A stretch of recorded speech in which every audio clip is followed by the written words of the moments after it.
Sir আসতে পারি? আসুন আসুন। স্যার বসি পড়লাম। হ্যাঁ, বসুন বসুন বসুন। এটা যেহেতু প্রথম প্রার্থী, সহজ একটা প্রশ্নই করি।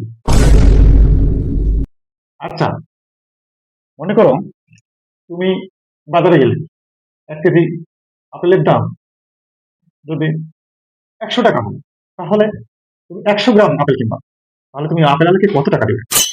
স্যার এটা আপনি কি রকম প্রশ্ন করলেন? 100 গ্রাম আপেল যদি টাকা দিয়েই কিনতে হয় তাহলে আমি পুলিশের চাকরি করবো কি করতে? আচ্ছা, তাহলে তোমার বাবা যদি কিনতে যায়, তাহলে? স্যার আমার বাপের দাঁত নাই, শুধু কলা খায়। আপেল কিনতে কি করতে? আচ্ছা, তোমার বাবার দাঁত নেই, বুঝলাম। আচ্ছা, যদি তোমার ভাই কিনতে যায়, তাহলে কি হবে? আমার ভাই যদি 100 গ্রামে আপেল কিনে তাহলে 1 কেজির দাম জিজ্ঞেস করবি কেন?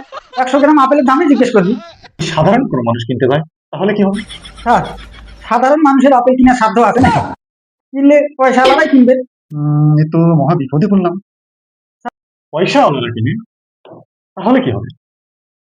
স্যার পয়সা আলাদা যদি আপেল কেনে তাহলে ওরা 100 গ্রাম কিনবে না, ওরা তো সর্বনিম্ন 2 কেজি আপেল কিনবে।